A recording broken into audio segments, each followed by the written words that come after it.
بسم الله الرحمن الرحيم. الحمد لله رب العالمين، والصلاة والسلام على سيد الأنبياء والمرسلين محمد وعلى آله وأصحابه أجمعين. أما بعد، فأعوذ بالله من الشيطان الرجيم. بسم الله الرحمن الرحيم. وَإِن تُطِعْ أَكْثَرَ مَن فِي الْأَرْضِ يُضِلُّوكَ عَن سَبِيلِ اللَّهِ إِن يَتَّبِعُونَ إِلَّا الظَّنَّ وَإِنْ هُمْ إِلَّا يَخْرُصُونَ. إِنَّ رَبَّكَ هُوَ أَعْلَمُ مَن يَضِلُّ عَن سَبِيلِهِ وَهُوَ أَعْلَمُ بِالْمُهْتَدِينَ. صدق اللہ مولانا العلی العظیم. یہ اللہ پاک کی دعا آیتیں ہیں. اس میں اللہ تعالیٰ نے ارشاد فرمایا ہے کہ دنیا میں ہدایت یافتہ سمجھدار لوگ اور اصولی زندگی گزارنے والے لوگ ہمیشہ سے بہت تھوڑے ہوں گے. جو قرآن پر عمل کرنے والے، قرآن کے علم کے مطابق عمل کرنے والے ہیں، وہ بہت تھوڑے ہوں گے. اور دنیا میں زیادہ تر لوگ ایسے ہوں گے جو بے اصل باتوں پر عمل کرنے والے ہوں گے. ہدایت یافتہ کے مقابلے میں غیر ہدایت یافتہ گمراہ لوگ جو محض عقل کی بنیادوں پر چلنے والے اور اپنے من کی ماننے والے ہوں گے، ان لوگوں کی تعداد زیادہ ہوگی. اللہ نے فرمایا کہ کسی چیز کے حق ہونے کے لیے افراد کے زیادہ ہونے کا اعتبار نہیں ہے. لہذا فرمایا اے نبی، آپ بھی اور آپ کے واسطے سے یہ پیغام پوری امت کو ہے کہ اگر آپ اطاعت کریں ایسے لوگوں کی جو دنیا میں گمراہ ہونے کے بعد بھی بہت زیادہ ہیں، اگر آپ ایسے لوگوں کی اتباع کرنے لگیں گے اگرچہ وہ تعداد میں زیادہ ہوں، یضلوک عن سبیل اللہ، تو وہ لوگ آپ کو اللہ کی راہ سے گمراہ کر دیں گے، ہٹا دیں گے. معلوم یہ ہوا کہ دنیا میں اکثر اگر غلبہ ہدایت یافتہ لوگوں سے محروم لوگوں کا ہو تو بھی ان کی اتباع نہیں کی جائے گی.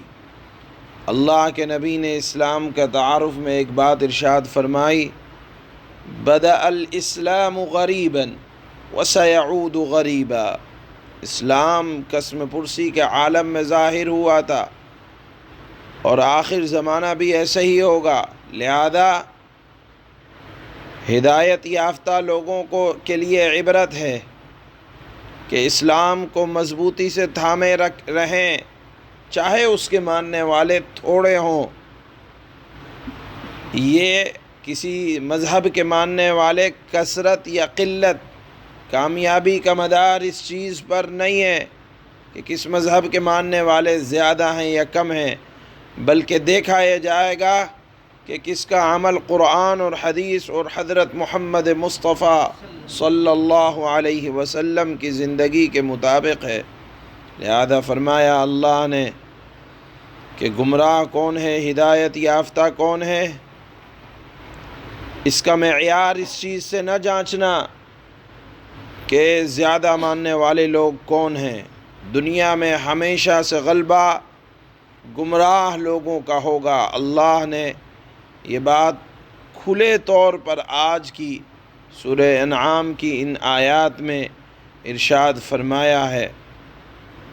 خطاب اگرچہ اللہ کے نبی کو ہے، لیکن آپ کے واسطے سے قیامت تک اور ہر زمانے کے لوگوں کو اللہ تعالیٰ نے مخاطب فرمایا ہے کہ قرآن کو لازم پکڑ لو ہدایت یافتہ لوگ وہی ہیں جن کا عمل قرآن کے مطابق ہے، اگرچہ وہ تھوڑے ہوں۔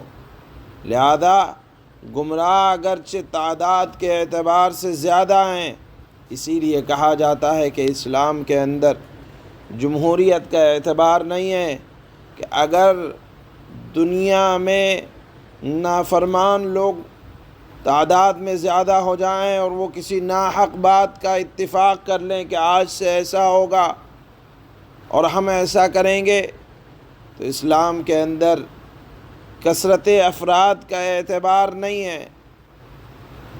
جمہوریت کا اس چیز کا کہ زیادہ لوگوں کی تعداد اس بات کی طرف ہے تو اس کو قبول کر لیا جائے، نہیں، اس کا اعتبار نہیں ہے۔ ہو سکتا ہے کہ گمراہ لوگ تعداد میں زیادہ ہو جائیں اور وہ کسی ناحق بات پر اتفاق کر لیں تو اس کا اعتبار نہیں ہے۔ یہی اللہ تعالیٰ نے آج کی اس آیت میں ارشاد فرمایا۔ اللہ فرماتے ہیں وَإِن تُطِعْ أَكْثَرَ مَن فِي الْأَرْضِ يُضِلُّوكَ عَن سَبِيلِ اللَّهِ إِن يَتَّبِعُونَ إِلَّا الظَّنَّ وَإِنْ هُمْ إِلَّا يَخْرُصُونَ۔ اے مخاطب، اگر آپ زمین میں بسنے والوں کی اکثریت کے پیچھے چلو گے، معلوم یہ ہوا کہ اکثریت ہدایت یافتہ نہیں ہوں گے۔ اگر تم زمین میں بسنے والوں کی اکثریت کے پیچھے چلو گے تو وہ تمہیں اللہ کے راستے سے گمراہ کر ڈالیں گے۔ وہ تو وہم و گمان کے سوا کسی چیز کے پیچھے نہیں چلتے اور ان کا کام اس کے سوا کچھ نہیں کہ خیالی اندازے لگاتے رہیں۔ ان ربک هو اعلم من يضل عن سبیلہ وهو اعلم بالمہتدین۔